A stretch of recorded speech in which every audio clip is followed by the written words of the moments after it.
Watch Who?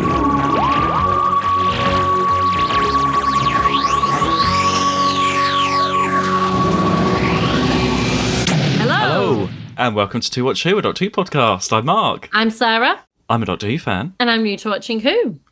Watching for the very first time. Very first time.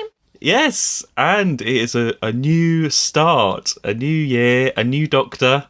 We are recording just after Christmas. Yeah, we're in, what do they call this now? Twixmas? The bit in between Christmas and New Year. I think it's called Twixmas, or can't remember. It's something I've never like heard that. Well, this will probably be going out after New Year, so hope everyone had a happy New Year. Yeah. Happy New Year! Hey, I haven't really got like an intro bit today because I thought we would just catch up about Christmas and everything that's been going on. Well, you watched the Christmas Day one? Yes. I Yep. liked that we both watched the Christmas Day one, and then our conversation was like, I think I screenshot it. It was talking about spoons. I think you said, did you like the new Doctor Who? I did, yeah. And I said, yes, I did. And then you were like, I asked for a big spoon and my mum gave me this big spoon. It was a really big spoon. It was. Oh, but also, actually, there was a little update. Sad news. The guy who played Mike Yates passed away. Oh, that is sad news. So, Richard Franklin, who was... Do you remember him? He was the guy... He worked for UNIT. Yeah, I remember Mike Gates. Yeah. Yeah, he was the one in the dinosaur one that sort of went bad. Yeah. Yeah. So, and he was always really... I met him loads of times at conventions, and he was really, really nice. Oh. Got some nice photos with him and stuff. So, yeah, that was really sad. So we thought he was a good character. I think he won. Did he win a Oscar for something? I think. I feel like he might have done. Well, like if we were better hosts, we'd know this stuff. I know. I should have looked that up on our wiki, but I didn't. But no, I just wanted to say that, and yeah, that's really sad news. So, but shall we get on to This today's story? Controversial, the twin dilemma. So last week we had the Caves of Androzani, and that was the last story of the Fifth Doctor, which was voted for, one of the best Doctor Who stories ever. Yeah. Would it surprise you to know that the Twin Dilemma is always voted the worst Doctor Who story ever? I don't think it would surprise me knowing the fandom. It's not great, right? Can I think of worse? Absolutely. Do you know what? Yeah, I watched it today and I had breaks in between each episodes, and I think that really helped. And it wasn't as bad. It has a reputation for being the worst, but I don't think it really is. I can think of worse. Like the fucking Screw one annoys me, but people love that. But then there's others that I was like, I never ever want to go near again or relive that. And I don't really want to relive this one, but probably not for the same reasons. Colin Baker is the Doctor now, and he is brilliant. He's brilliant, right? Like, I think he's really good. Like, you can't... It's just a really odd choice that they've chosen to go with, but the script is what the script is, right? So, like, you're giving it... Like, that's really evident, because he's really good at it. And you can tell there's, like, an enthusiasm and a passion, but he's an actor playing a script and a part, and I don't feel like that's the Doctor. There's moments of it. It's not like completely. It's a really strange choice that they've gone for in terms of direction. It's not like when we've watched some like side characters and we've been like, or even some companions sometimes have been like, what are they doing? I didn't feel that. I felt like he was really like owning it and owning his moment and like owning being the Doctor, just this version of it. That's I guess my biggest criticism of it, but it's not of him and it's not of the story itself is fine, really. It's not horrific. There's some really good acting moments in it. The other Traveller guy, he's the Time Lord, isn't he? Oh, Asmael, yeah, the old guy. He's really good. Like, I thought he was really good and strong throughout, and like and we will come to this, but the shooter guy that's with them, he's really good. He makes some odd choices, but he's really good. The twins are a bit annoying. But then actually, I didn't think they were awful. They're probably teenagers. They were twins. They're just saying their lines. They're doing their thing. Do you know, like they're just annoying because they're twins and they're playing it. It's been played in a certain way, right? And actually, their first story, I thought set up quite well. Like you get what they are. They're not bad. Well, yeah, so you weren't keen on Colin Baker when he first appeared last week with his looking into the camera moment. I'm still not. Ironic, isn't it, that like we've just finished this Christmas Day special where she looked into the camera. And also, it's the last one of the season. It doesn't feel like it. I did manage to get through it and I managed to follow it. So, I mean, that first shot with the twins playing chess or whatever in that room, you just see it and I just think, this is no budget here at all. There's no money for this, for these sets. There's a lot of tinfoil in these sets. They're just in the TARDIS for a lot of the time. And you get the twins, Romulus and Remus. I mean, they don't have a good reputation with fandom. I mean, no, they're not great, but they're equally just fun. They're child actors that are twins that look very, very similar. And they're fine. Their characters are that. So there's not really anywhere to embellish with it. It must be hard to cast like twin actors as well. You know, there's not like there's. I think there's reasons why famous twins do really well if they're good. Like I'm thinking of like the twins that were in Friends, the boys, or Mary-Kate and Ashley. Yeah, they should have cast Mary-Kate and Ashley instead. So we have that whole setup. I was going to say Lindsay Lohan because of Parent Trap, but she's not a twin. Does she play? She plays the twin. She plays both parts. I've not seen it. No, Mark, you'd love it. It's right up your street. Well, they could have done a Lindsay Lohan and just had the same one, but then they'd have to cut back and forth, and it would be anyway. So we've got Romulus and Remus, whatever. Let's go on to Peri Trauma Watch at the moment. So she has it rough. She's had. So far, she's met the Fifth Doctor and Turlo, almost drowned. All that stuff happened with Chameleon. Gone straight on to Androzani and got Spectrox toxemia the whole time. And when she's better, the Doctor regenerates. And he is so horrible to her. I mean, she takes it quite well in terms of what's going on. You don't even know what a Peri is, do you, Peri? No. I'll tell you. A Peri is a good and beautiful fairy in Persian mythology. The interesting thing is, before it became good, it was evil. And that's what you are. Thoroughly evil. Doctor, stop it! He's really unstable to begin with, and we've not had this before. And it is a choice to say, this Doctor's not going to be likeable straight away. The idea was that it will develop over time. At first he's like this, and then he'll soften, and it will keep the audience, you know, on their toes a little bit. I think it's a really big mistake, though, and I think that's because end of the season, you've got this, everyone's tuning in to see what the new Doctor's like. Yeah. He's really horrible for a long time as well. I think it could have been like for the first couple of scenes, and then he's the Doctor. But it was the whole story nearly. Yeah, I mean, like he makes really arrogant choices. No, I can deal with him having a bit of a complex, right? That I can sort of deal with. I was saying to my mum, like, because I was discussing it with her, and I said, like, the Doctor's always different, right? You have different, but the one thing that he always has is compassion. He's got two hearts and he's got compassion. Like he has compassion for, you know, and I was talking to her saying like the Dalek, look at me having like intellectual conversations with my mother about Doctor Who. And I was saying the one where like the Dalek one where he has a choice of like whether he can kill them and he won't because they're intelligent life. Like that's kind of like, he has morality and compassion, but I mean, maybe it's more morality than compassion actually. He has a very strong moral sense of center. That's literally the constant. He can be a fighter Doctor, he can be a silly Doctor, he can be a serious Doctor, but he always has that at his core. And so to not have that kind of like loses what that character is. I can deal with someone having a ego and someone thinking they're amazing, and like because you almost need the arrogance to get through those situations. But he was just arrogant for being arrogant. It was a really odd direction to have gone in.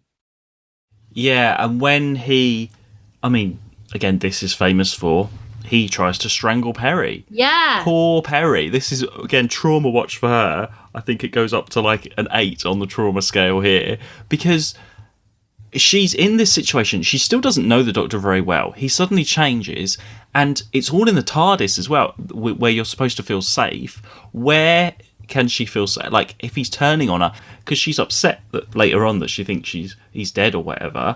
But like, he's so horrible to her. Why doesn't she just want to get out straight away? She puts up with so much.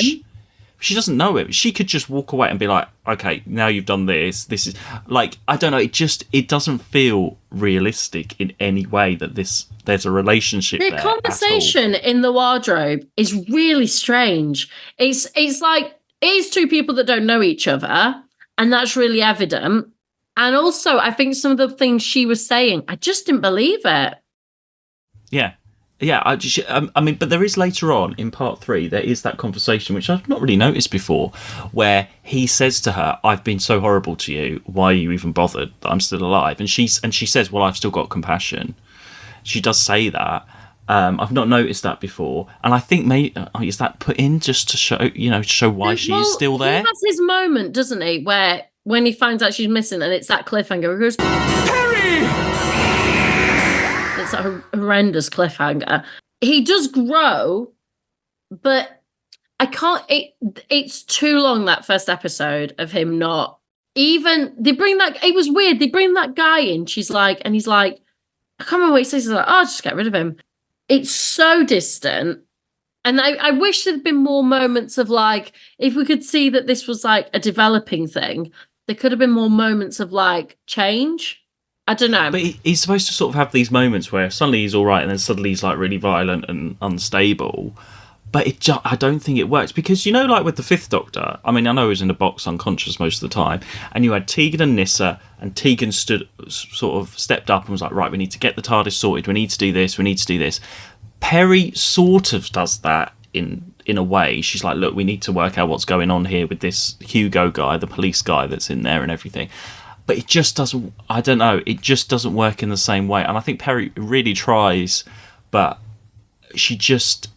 I'm just watching... It's just so weird. It's that first episode, I'm just watching her being traumatised in this horrible situation the whole time. And I'm like, I don't want to watch this.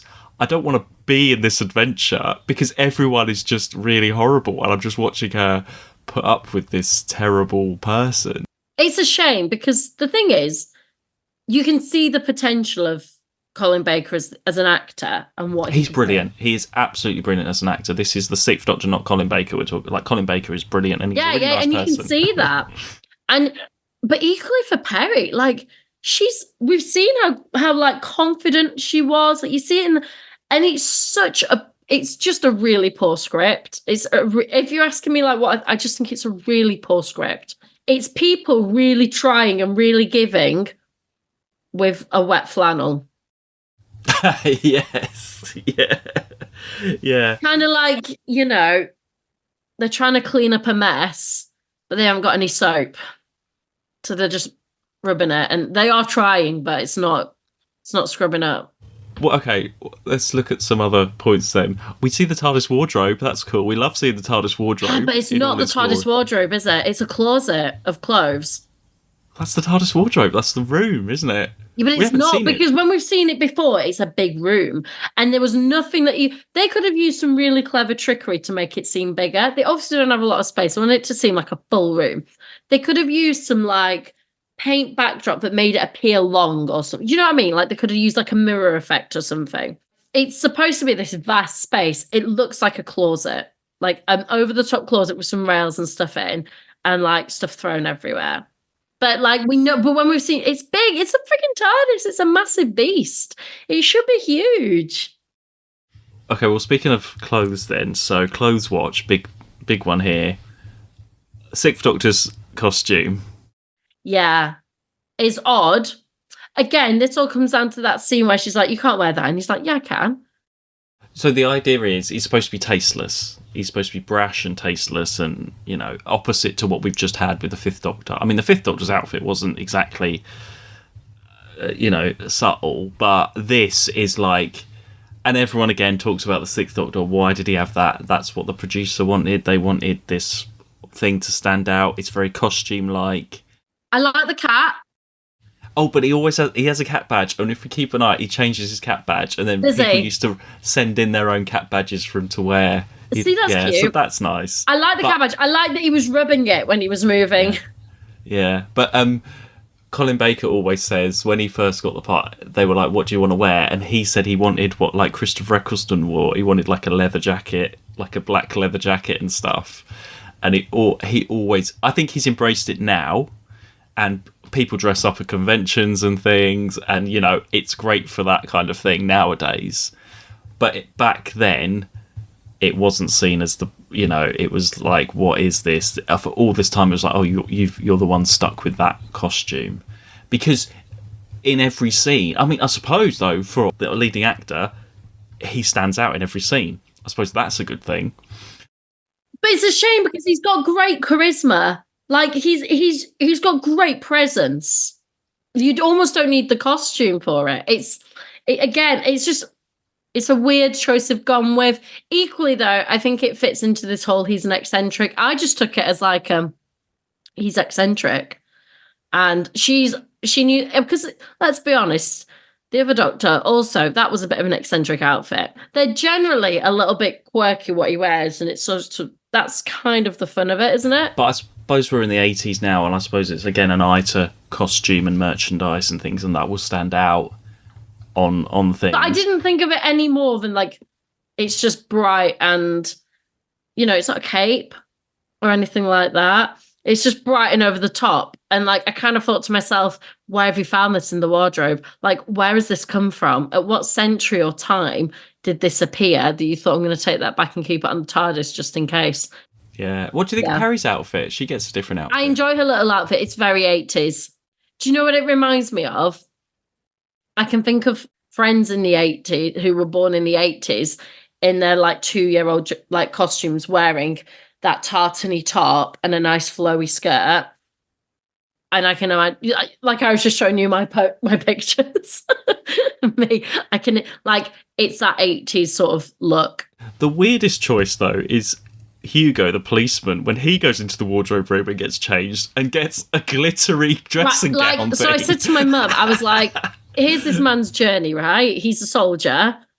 He goes out, gets knocked out, wakes up, and he's in a very unfamiliar place. He tries to shoot them and passes back out again, right? He wakes up again, walks into a room of clothes, and then just puts on a sparkly number and walks out. That is like, that's his journey in essence, isn't it? He's passed in and out of consciousness, and then the second or third time he's gone, I'll put this on, this little sparkly gem on. It's the weird, why they thought, I know what we'll do. We'll put it, like, it would have made more, if they needed him out of the TARDIS, so when he had that moment back in, but why didn't they just have him go exploring? Like, he could just go off. It's supposed to be frigging massive. He just happens to walk into wardrobe where we've just been and put on a sparkly number. Well, and he also found the power pack that Peri hid in that pocket of that sparkly one. Of course, because, yeah, why not? I mean, that must be the time he's from. That's what people wear as casual wear. It's dressing gown. But why would he do that? Why would he just walk into a room that he doesn't know, put on a sparkly coat, even if it is at your time, and be like, yeah, I'll wear this? It's so weird. That was one of the moments. It's like, what is happening? But equally, in that same breath, I thought he was a great character. I thought he was a really strong actor, and I did enjoy him as a character. I thought he was going to be a companion. Well, I thought you might be thinking that. I mean, that's Kevin McNally. So he was in the Flux series recently, and he's most famous for, I don't know who he plays, but he's in Pirates of the Caribbean. He's in loads of films. Yeah. Story-wise, though, this is probably the first time that I've really actually followed the story, and I did quite enjoy it. So you got Romulus and Remus. They're like stranger dangered out of there, where they live by Asmael. He sort of puts like a Haribo on their arm and like hypnotizes them. He gives them a Haribo ring. Yeah, don't take Haribo rings from strangers. Yeah, stranger danger. I mean, he is a great actor as well. The guy who plays Asmael, he's like a proper. Yeah, there's some really actor. strong actors. It's so weird because, like you say, yeah, Good actors in it. I never understood why they took Romulus and Remus, but they've got like special mathematical powers. I think they're really clever and they know that they could be a danger. So they've been trying to hide them away. And then he's come and he's bought intelligent life to help fix their problem because he knows that they're... Yeah, because I don't know why I was writing, because they were doing stuff on the computers, doing their mathematics. I wrote TikTok. I think I meant that they'd be doing TikTok nowadays. They'd be TikTok stars, Romulus and Remus nowadays. Maybe. I don't know why I wrote that. I don't know why you wrote that. I wrote TikTok. In my head, they'd be like chess champions. Yes, they'd be like the Williams sisters of chess. Right, yeah, I also wrote these guys are how Doctor Who fans are feared to be seen. I don't think they'd be on TikTok because they're trying to keep them like they're low profile. Oh, okay, yeah.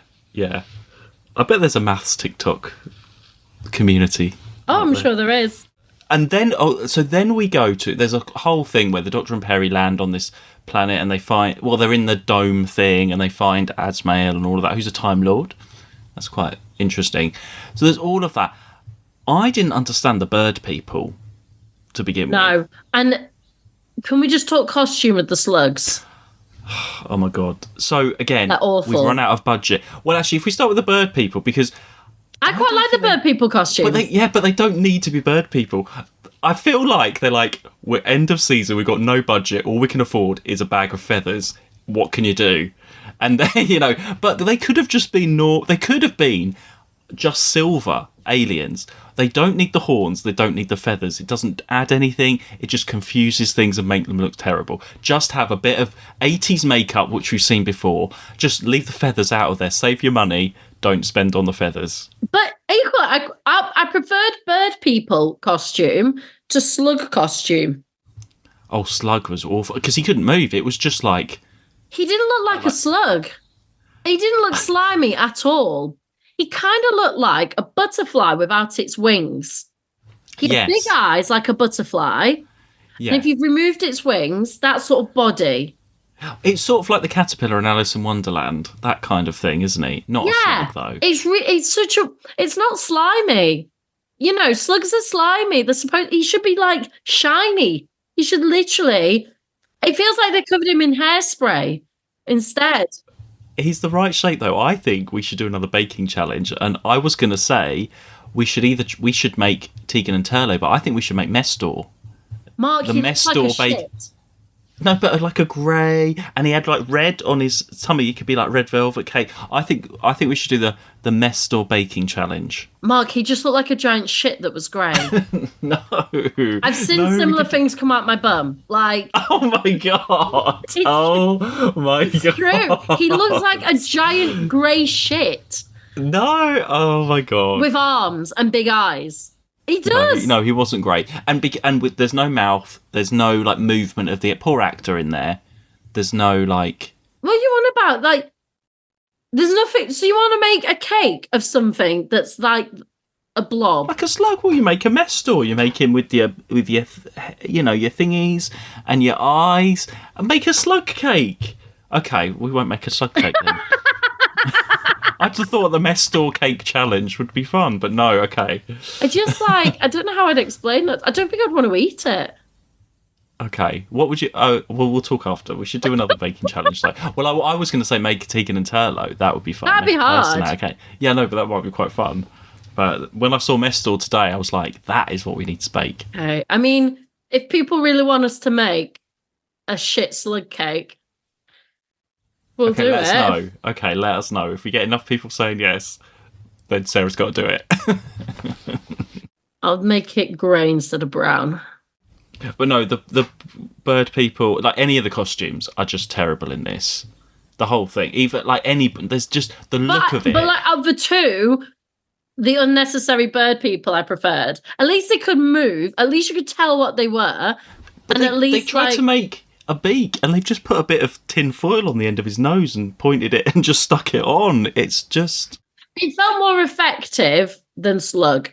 But if you remember, like last week, Caves Randrazani, everything looked amazing. The lighting, the sets, the direction. And then you get this, which is a director who's done a lot. But you can tell this director I think is just getting on with it. There's no effort to do anything different there.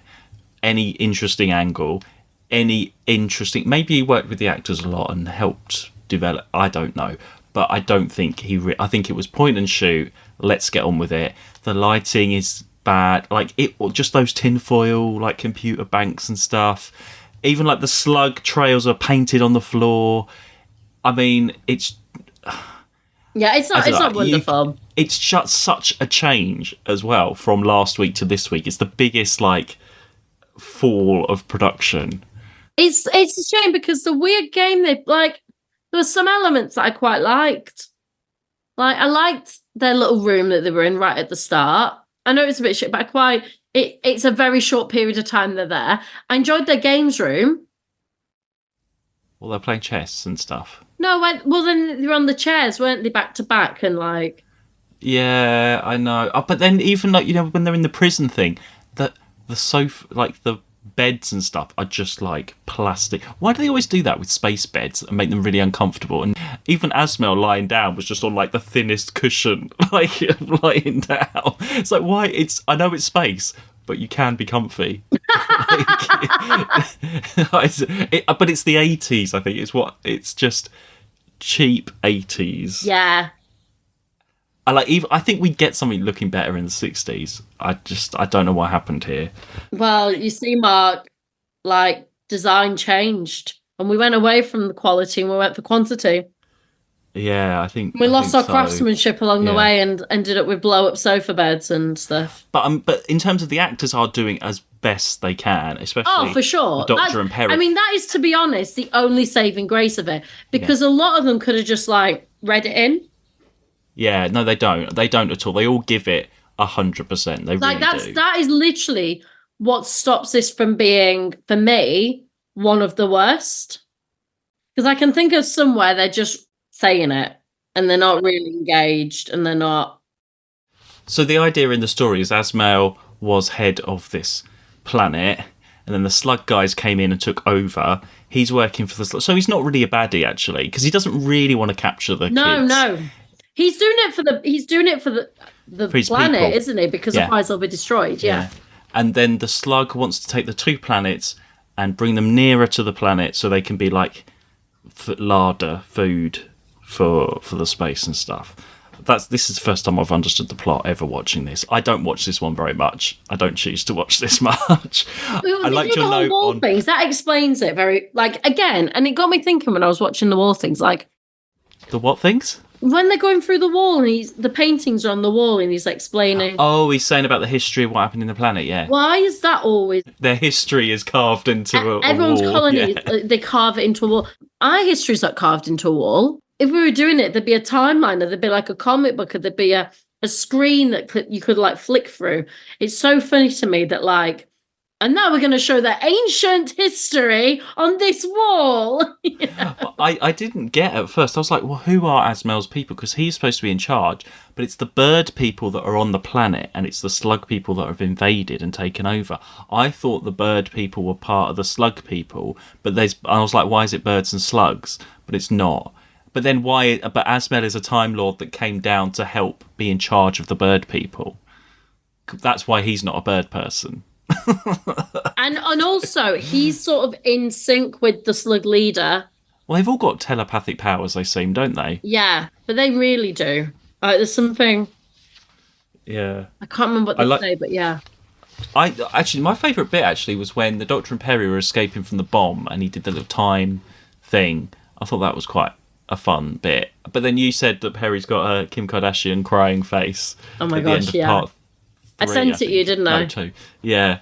That's Peri does her. Peri does her best Kim K. I mean, the cliffhangers are like you say, they're all terrible. Going, I mean, he gets Peri, and then she gets Doctor. Yeah. and they've arguing the whole time, so they shouldn't be bothered about what happens to each other. Yeah. There's one more. What's the other cliffhanger? Hugo is gonna shoot the Doctor. That is literally the best cliffhanger, and it's not a great one. No. Well, if you want to see a summary of somebody watching the Twin Dilemma, my Mariah Carey watches the Twin I Dilemma retweeted it. tweet. Yeah, I did that ages ago. I retweeted it on our thing. Mariah Carey had some opinions on the Twin Dilemma, so have a look on our Twitter for that.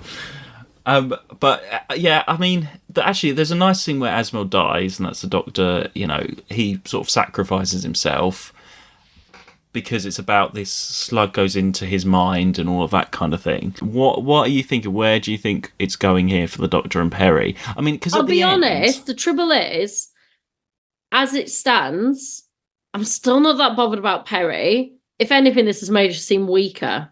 Do you not think she has put up with a lot? And I think they try and make it. It's too little, too late at the end, where he's like, "I'm the Doctor, whether you like it or not," and he sort of smiles, and then she smiles back like, "Oh, okay." But I don't know. I don't believe that she's okay with it after going through all of that. And how is he just suddenly not unstable anymore? Like they try and make it okay. He gets better. Like he has that moment of like, "Oh, but I feel empathy for her." So he has that moment, and he says something like, "I'll grow on you." Like I will change. He sort of, that line's turning like, "I will. This isn't just who I am, and I will. I'll. It'll take a while, but I'll grow on you," or something. And I think that's where that comes from, that smile. And I was like, I can sort of see that. I think like that's his way of like reaching out to her. That I sort of bought, but it wasn't a great story for her. She just came across as quite.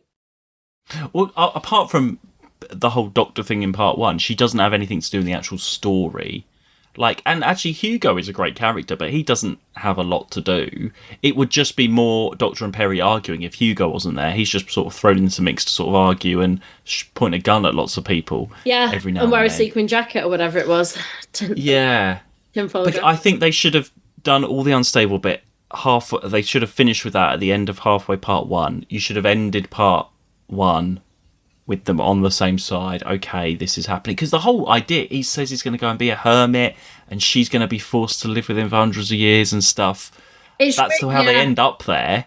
Even the end, I mean, I did have a little giggle to myself at the end when he went, "You're so and so," and it's the Birdman. He's like, "Yes," and he's like, "I don't like you." I don't know why. I enjoyed the bluntness. It reminded me of like Dougal in Father Ted. I think there can be bluntness and brashness, and he can have those sort of arrogant That's where moments, ego comes from. Yeah. But I don't think because the Peri is the audience and all the kids watching and everything like that, and I don't think you can have a Doctor turn around and try and strangle your companion. I think that is too far, and I think they put it in there to show how unstable and it's all. But I just don't think it's a bit tasteless, and it's very 80s, and that would not happen. That's not going to happen now. Imagine if that happened now. It just doesn't. I think tasteless is the word. I can kind of see why they've done it. I feel like when we see characters that are a bit crazy and unstable, they do things like that. So I can see that. But I think it is tasteless. I agree. I think that is the exact word for it. Yeah. And I just wonder what the actors think, having this been like, I suppose he's the new Doctor, he's going to go along with it, and it's sort of his idea in a way to be like, okay, let's all make him a bit brash and a bit unstable so we're not sure about him. But you end a series, and then you've got like a year or whatever, or 6 months, you leave the audience with that. Are they going to tune in for the next one after they've just seen that? You know, it's you need to have something. Like the last sort of bit did redeem it a little bit for me, and that he sort of makes a promise of like, I'm not always going to be like this, and that kind of gave me some sort of redemption, to acknowledge it, right? I think at least it's acknowledged. Do I like the Doctor right now? Again, I'm not that fussed. That's where I'm left with both of them. I'm not that fussed.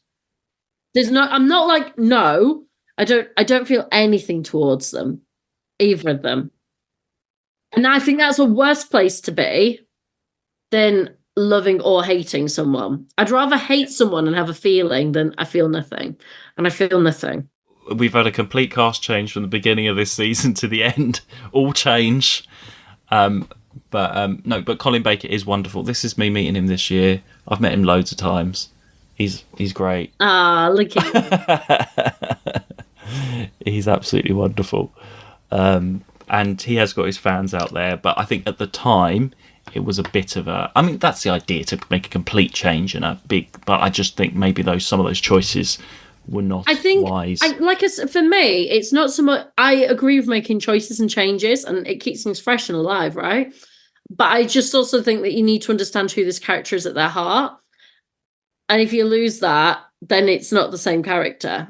Well, and we had new titles, I forgot to say, with his face in, and there's a bit more colour. So I was going to say, right, because I watched 1 to 3 on BritBox, and then I could not get BritBox to work for the 4th one. So I watched it on BBC. Yeah. On iPlayer. Yeah. And I did that. And I noticed then it was different, but I wasn't sure if it had been different before or whether... No, it should have been on all of them, so it's his I maybe face just now. hadn't spotted it, but I definitely, when I watched the 4th one on iPlayer, I was like, gosh, this seems like brighter, more colour. That's literally what I thought. And I was like, was it like this before and I didn't notice? Or yeah. is this Yeah, you didn't notice. version? Didn't notice for 3 episodes. There we go. Moved to BBC and it's so bright and colourful. There's BritBox all over.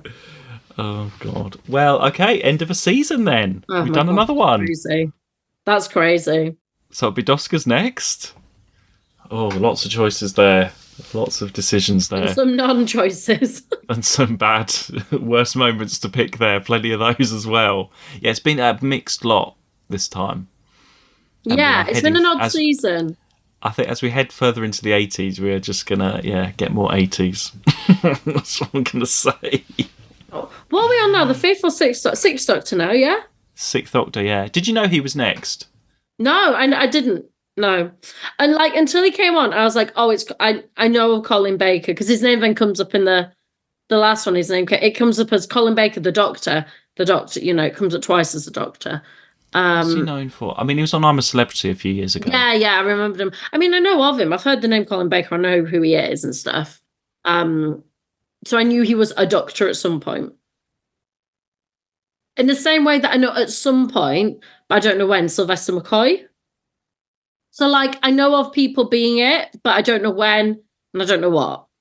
That's what our listeners like. I really have no idea. Okay, well, yeah, well, I won't tell you next. We'll wait till the Doskers next, and then I'll tell you about the next season. I will tell you this about the next season. Okay. So you can think. So they're all 2 episodes. Really? But they're all... but they're 45-minute ones. Okay, yeah, that's cool. That's fine. I can deal with that. That's fine. So they've changed the format a little bit. Because I can do 1 episode, have a break, and do the 2nd episode, and then I'm done. Oh, actually, no, there's one 3-parter, which 45-minute, but they're 45-minute episodes now. Okay, so they're bigger episodes now. Yeah. Interesting. But still sort of like a 4-parter, but just done into 2, so... Yeah. Yeah.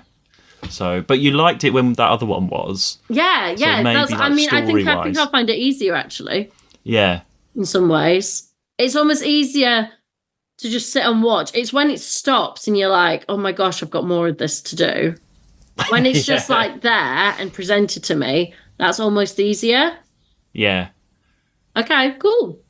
Yeah, there we go. That's quite a big change. We haven't really had that for 21 years. No, that's a huge change. That's a big change. To have made the episodes longer is a big change. Okay, well, we shall see you all for the Doskers. And then after that, season 22 will begin with the 6th Doctor and Peri, our favourites. And our members can vote in the Doctors. Yes, we'll send that out very, very soon. And then we need to decide what cake we're going to make as well. So let us know. All the big decisions.